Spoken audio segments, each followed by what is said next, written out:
here's a person asking for some advice on the Steve Hoffman forums. And he says, introducing the Beatles to an urban Gen Z newbie. So he is urban. So you gotta, So that's a black person, an African American person. Is that what they're trying to say? Yeah. Like is that? I mean, what do they mean by urban? What are they trying to say there by urban? I mean, usually when old white people say urban, they mean a black person. Yes. He goes, I work in a diverse office where most folks are in their early 20s to 30s. Many of them have never even been exposed to the Beatles, but assume it's lame old boomer music and are geared towards contemporary genres ranging from pop to techno to metal to hip hop. My question is, if you can only play one song for someone in that demographic to demonstrate how great the Beatles were, what would you pick? For some reason, I'm leaning towards Dear Prudence. No way. That's awful. That's awful. This guy, like, do you want to put the fucking Office to sleep? I think Happiness is a Warm Gun, but that's only because we talked about it earlier, but that's, I think, my favorite song by the Beatles is Happiness is a Warm Gun. I think it's a wonderful song with has different parts to it even. So it has some diversity within it. I think that could hook some people for sure. Yeah, I think so too. I don't know. I mean, I don't know. Yeah, I guess it's catchy too at the end and everything. It's good.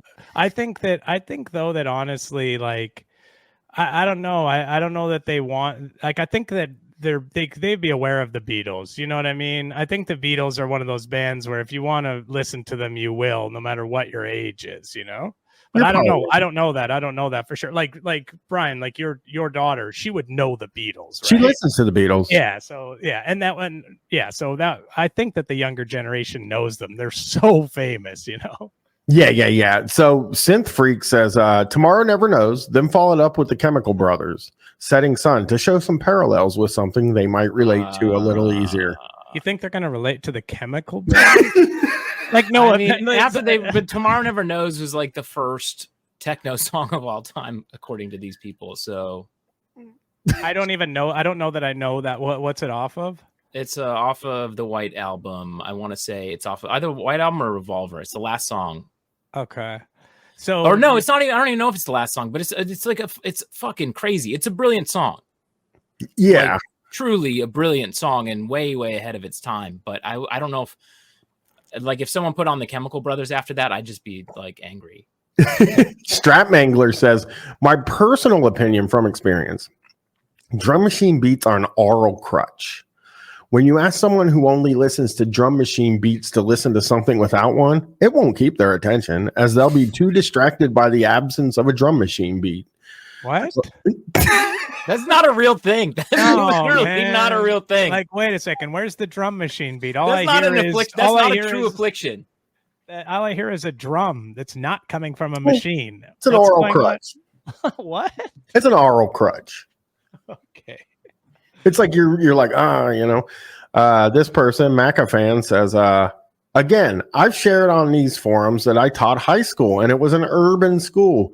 I introduced many of my capital letters black students to the Beatles and McCartney. I remember how many of them were surprised to hear the original version of Can't Buy Me Love because they were familiar with the version by the group Blackstreet. As I said, I get a kick out of experiences like that. I mean, listen, that's why did you do black students and all? I'm not sure, but I mean, listen, I think that there's plenty of black people who like the Beatles, and I think it's more of a generational thing, probably. I think this whole line of discussion that these old white people are having is a little bit fucking it's a little weird to me, a little uncomfortable, Well, Country Rocker says, if it's not a TikTok video lasting no more than 30 seconds, the Gen Z people I work with don't seem interested in anything. It's depressing. Well, play them a fucking Beatles TikTok song for 30 seconds. What the fuck, man? I'm sure there's plenty of them on there. What are you talking about?